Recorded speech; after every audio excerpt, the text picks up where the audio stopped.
미, KF-X 핵심 4개 이외 기술도 이전 어렵다. 쌍발 엔진 스텔스 형상 기술 등 포함 방사청 21개 이전 합의 설명과 달라 미국이 한국형 전투기 사업에 필요한 핵심 기술 4개 이외에 나머지 21개 기술 중 일부 주요 기술도 이전할 수 없다는 뜻을 전해온 것으로 24일 알려졌다. 미국 방위산업체인 로키드 마틴은 18일 서울에서 방위사업청과 21개 항목 기술 이전에 대한 첫 실무 협의를 진행하면서 이 같은 kir의를 전달했다고 한다.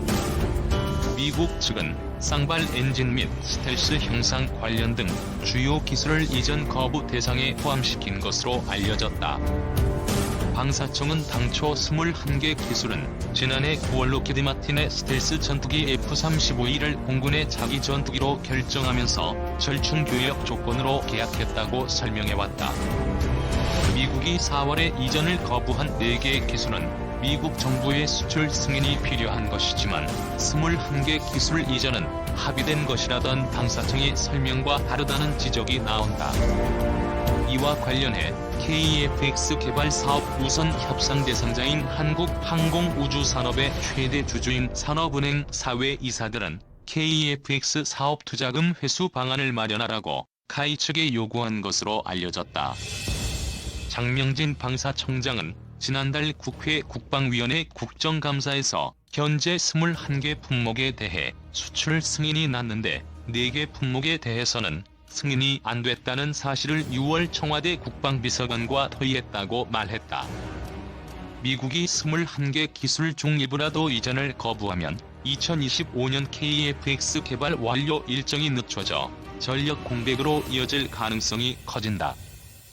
미 국방장관 조건부로도 KF-X 4개 기술 이전 어렵다.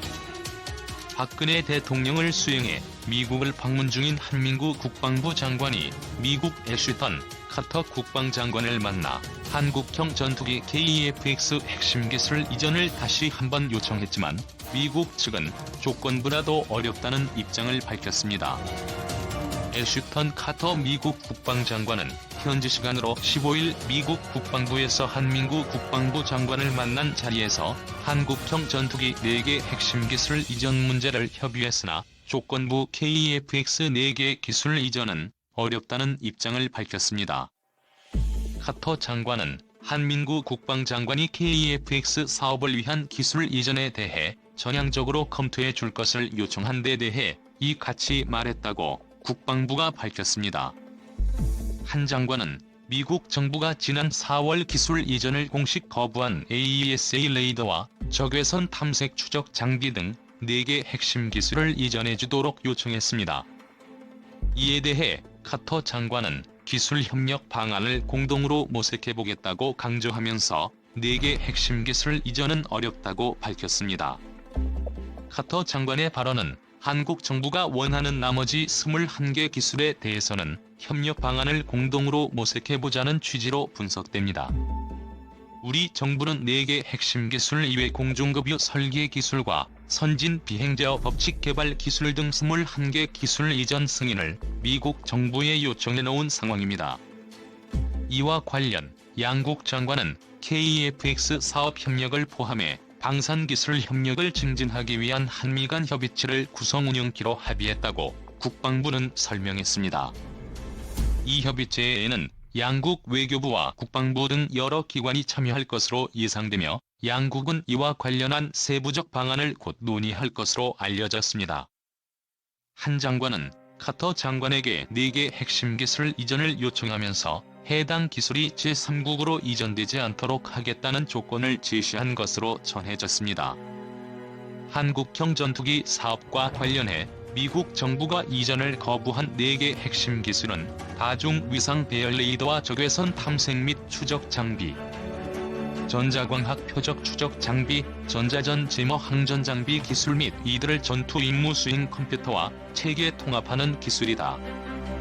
미국 정부가 수출허가 승인을 거부한 이들 기술은 대부분 직간접적으로 5세대 전투기의 핵심인 스텔스 기능과 결부돼 있다. AESA 레이더는 전자파를 이용해 공대공 공대지 표적을 탐지 추적하는 장비다. 항공기에 탑재되는 AESA 레이더는 레이더 안테나에 송수신, 소자 수백 수천 개를 판 형태로 고정한 채 레이더 빔을 쏘는 방식이다. 구형 기계식 레이더에 비해 여러 개의 목표물을 탐지 추적할 수 있고 탐지 반경도 넓어 공중은 물론 지상의 목표물을 함께 추적할 수 있다. AESA 레이더는 기계식 레이더에 비해 정보 처리 속도가 1000배가량 빨라 F-35의 핵심인 스텔스 성능 향상에도 유리하다. 특히 정리도 교란 등 전자전 능력 역시 기계식 레이더에 비해 3에서 4배 정도 강한 것으로 알려졌다. LIG X1이 이미 9천억 원을 투입해 기술을 개발하고 있으나 성공 여부는 불투명하다는 평가다. 방위사업청은 제3국 업체를 통해 소프트웨어 기술을 획득해 국내에서 소스 코드를 개발하겠다며 공대공 모드는 2019년까지, 공대지 공대해 모드는 2021년까지 앞당기겠다고 밝혔다. IRST는 공대공 위협 표적의 적외선 신호를 탐지 추적하는 기능이다. 이른바 적외선을 방출하는 제트기나 헬리콥터를 찾아내고 검출해내는 시스템이다. 이와 유사한 것으로는 전방 주시 적외선이 있다. FLIR은 전방만 감시하지만 IRST는 광범위하게 장거리를 감시한다는 점에서 차이가 있다.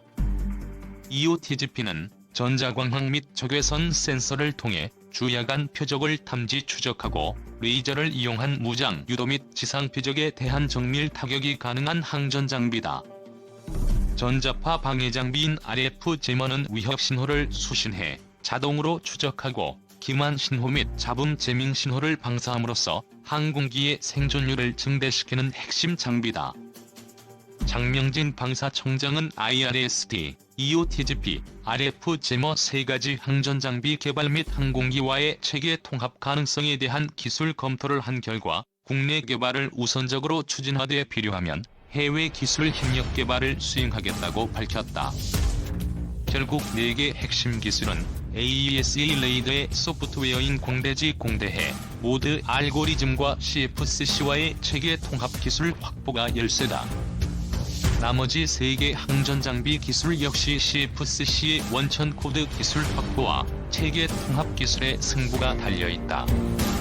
보잉 KEFX 성능 개선, 언제든 협력. 토마스 브레켈리지 보잉 방위우주안보 부문 해외 영업 부서장. 한국은 보잉의 항공방위 사업의 핵심 축입니다. 한국군에서 쓰고 있는 보잉 제품 종류만 360개 이상입니다. 한국형 차세대 전투기인 KEFX 성능 개선에 필요한 기술이 있다면 언제든 협력할 계획입니다. 지난 15일 성남 서울공항에서 열린 서울국제항공우주 및 방위산업 전시회 2019에서 만난 토마스 브레켈리지 방위우주안보 부문 해외 영업 부서장은 이렇게 말했다. 브레켈리지 부서장은 보잉의 대표 전투기인 F-15 등의 해외 영업을 총괄하고 있다.